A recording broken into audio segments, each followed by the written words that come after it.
Hello, YouTube. I'm Vince White. I am an employment attorney. And normally on this channel, we answer publicly posted questions from YouTube users, getting folks the answers they need from an employment attorney. But today we're taking a break from that and we're adding to our playlist about how to approach an employment attorney. And I'm going to give an example of something that folks do that can turn an employment attorney off and make them think that maybe you're not the client for them. Maybe they don't want to make you an offer of representation. I'm going to give you a really simple example, and then I'll give you a slightly more complex one. During every initial consultation call, inevitably somebody will ask me, hey, what's my case worth? And I'll say, oh, well, I don't know. I can't really tell you that. I can give you an idea of where I'd want to start in terms of the demand, but I can't tell you what the case will be worth. I can't tell you what you would ultimately win at court. I could do a damage calculation if you got 3 hours, but frankly, I'm not going to do that unless we're hired. I'm over here trying to figure out, do I believe the case is worth enough to invest in the case? Not, what's the exact valuation, because I can't do an exact valuation for every case. But like a damages calculation is also a moving thing, right? To some extent, things change. The damages change. Your economic damages can change because of factors. You could mitigate. You could find a job. You could be incapable of finding a job for a long period of time. There's a lot of things that go on there. Your emotional damages can change. Your doctor could support your emotional damages claim and could give you a great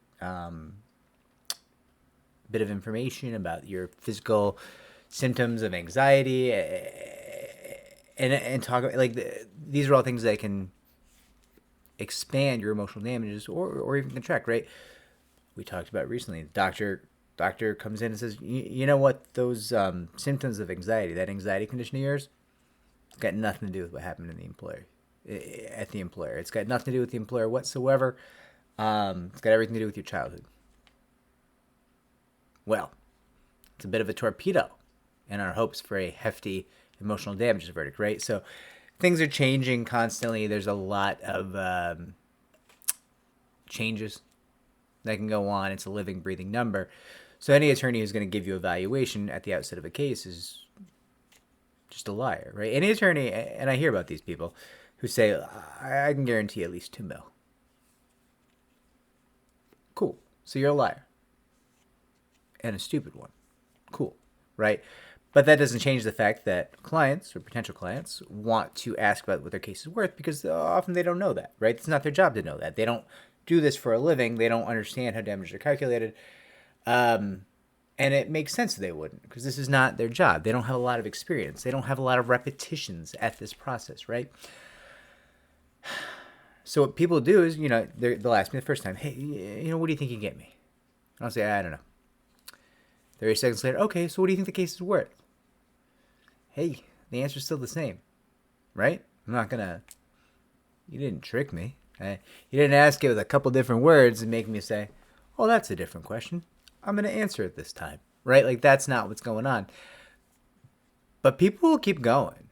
Like, I think the record might have been, like, trying to ask it 8 different ways and then trying to bargain. Like, listen, I want to hire you, Mr. White. I want to hire, you're the guy. But I need to know what this case is worth. I need you to tell me. I need you to guarantee me a win and how much.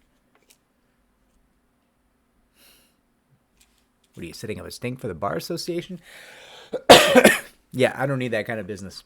I'm not going to lie to you for your case. I'm not going to mislead you for your case. And I'm certainly not going to guarantee you anything for your case. And listen, the fact that you want that means you don't understand my repeated efforts to explain to you why any attorney who gives you those things is an asshole. Or it means you are, in fact, actually a narc for the Bar Association trying to set up some kind of ethical thing. And either way, case isn't for me, right? So that happens, and that's something I want to drill down on. Why did that person ask that question 11 times? Because they didn't understand. They wanted to understand. They knew that there was information that they needed to make a decision. And persevering in that situation is actually very smart, right? I need to make a decision, and I need information to make that decision. I need to go scouting. How do we scout in this scenario? Well, we ask questions because we have a professional, we have an expert in front of us, and we need to ask, hey, you've done this hundreds of times per year. I need answers. Help me. Answer comes. Answer confuses. So our fact finder, our scout, our person engaged in scouting, our person who's gathering information up to make a decision, says, okay, I did not understand that answer. Well, I can't make a decision without understanding. So instead of doing something ineffective, like making a decision blind when I don't understand, I will persevere. I will keep on asking. I will try again and again and again and again. And this is a behavior pattern that you will see in highly effective individuals, right? The idea that you need the answer to make the decision, that's something a very effective human being would zero in on. I'm not making fun of you when I say, hey, stop asking the question a million different ways. I'm actually saying, hey, your highly effective habit to get your teeth into this question and not let it go until you have an answer, that serves you in all other walks of life, it's not serving you today. That's what I'm really saying. Because the attorney will eventually say, okay, I cannot get myself, I'm having a tough time communicating with this person, right?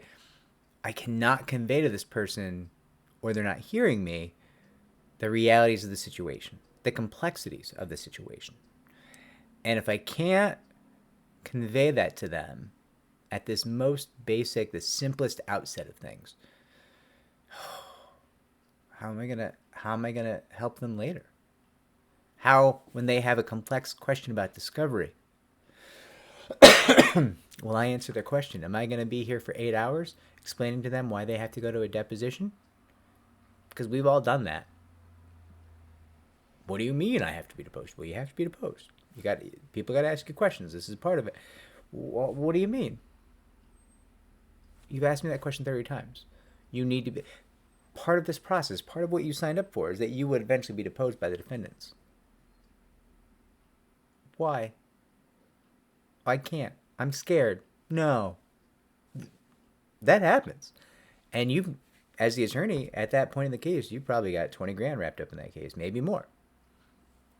And you've got a person who can't understand that they need to be deposed and who thinks you're betraying them because you're letting them be questioned by the other side. And if you can't educate and explain and get to the point where you have an understanding about why this person needs to be deposed, guess what? Yes, threw away 20 grand. You got somebody who's super mad at you, who was looking to you for help, and they're gonna try to grieve you because they don't understand that they had to be deposed. You were incapable of bringing them up to speed and a full understanding of why they would have to answer questions about their case. And because you were incapable, you've created an enemy who wants to harm you, who is also just throwing away $20,000 of your dollars that you will never get back because you can't go forward. If they won't be deposed, this case is dead in the water.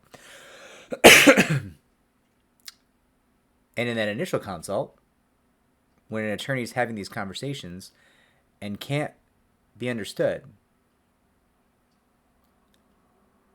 they will then think about, whoa, this is just like so-and-so last year who couldn't understand they needed to be deposed and just kept asking over and over again why they would need to be questioned, and stole 8 hours of my life and 20 grand of my war chest and filed a grievance against me. I can't go through that again. I'm cutting bait. I can't represent this person. This person doesn't get it. And the solution is not to not get your answer. That is not the solution. The solution is you ask the question once, you ask the question twice, because it's human nature. Sometimes you want to ask it a different way, right? But you find that you're not getting a different answer. You're not getting the answer you need, right? Here's what you do. Say, hey, attorney, I got to be upfront with you. I don't understand. I'm asking you this question. You're giving me an answer, and that answer's a lot of words in it, but I'm not understanding it. Can you give me a little more? And if the attorney is an attorney that you would actually want to work with, they should say, "Oh, okay, yeah, let's hit pause and just spend a little time on this. You should understand this. That you're making some big decisions about your life and who to represent you, and fair's fair. You've got to understand, and I should be willing to take the time to make sure you understand, right? So you're now engaging in a tactic that is likely to make the good attorneys want to work with you, but you're also actually checking the attorney. Is this an attorney you'd actually want to work with, right? Because if the attorney's like, no, you asked me that question twice, I don't have time for this shit, like, no. Guess what? Not the guy. Not the attorney. She or he, if that's the behavior they're engaged in, probably doesn't have what it takes to respectfully answer your questions over the course of this litigation. I'm not saying they're a bad attorney. I'm saying they're falling short of their service obligation to their clients, because the client should understand what's happening at every step of the way, right? And frankly, if you look like me and you're not helping people, you're part of the problem, because I look like part of the problem. I'm so goddamn pink. I glow. I glow as a beacon. If people are like, well, you probably don't have a protected class, right? I mean, that's what it is. So if I'm not helping, if I'm not answering those questions, I'm part of the problem. And so too is likely your attorney part of the problem if they're not answering your questions, if they're not helping. And they shouldn't say things like, oh, I'll explain that after you hire me. No, explain it now. Right now. Do a little service. Be a decent human. Be better. My case is an opportunity for you. This claim has value. If you help me, you will make money. Assuming we're talking about some kind of contingency relationship in our deal here. So, help me. Help me now. Help me understand what you're saying and why you're saying it. And maybe then, if we can understand each other, maybe we'll work together. Maybe we'll have a case together. Maybe we'll make some money together. Maybe we'll make the world just a little bit better together. Just a little bit. That little sliver of better, right? So instead of just asking the question 30 different ways, here's what you do. Hey, I know I asked you this 2-3 different ways, but I gotta be honest with you, I just don't understand. I don't understand your answer, and I want to understand. I think I might want to work with you, and I just need to understand. You're gonna find out if that attorney is the right person, because that attorney is gonna take the time to explain, and is gonna be able to communicate it in a way that you can understand. If you can't communicate something, if you can't teach a concept, you don't understand it. And if your job as an employment attorney is to persuade juries, guess what? You can't communicate and explain things. You're not good at your job. You suck. You're bad. You should go do something else. So if you can't explain yourself to your client or your potential client who needs you, who wants your help, if you can't be understood by that individual, why would the jury, who doesn't give a fuck about you and has to sit in a room listening to your stupid voice all day, why would the jury care what you have to say? Why would they take the time to understand you? Right? So, listen, you're checking if this is the attorney for you, but also you're telling the attorney, hey, I get it. I need to know this, and I'm doing something that's not effective when I'm asking the same question over and over and over again in different ways. Help me out. And maybe we can do this case together, right? So effectively, what we have here is something to help you understand if this is the attorney for you, and also help you to be more appealing to that very same attorney that you may want to work with. It's a win-win. I hope this helps. If it does, like, subscribe, comment down below. Helps me to help more people just like you. And remember, everybody works. Let's face it, not everybody wins.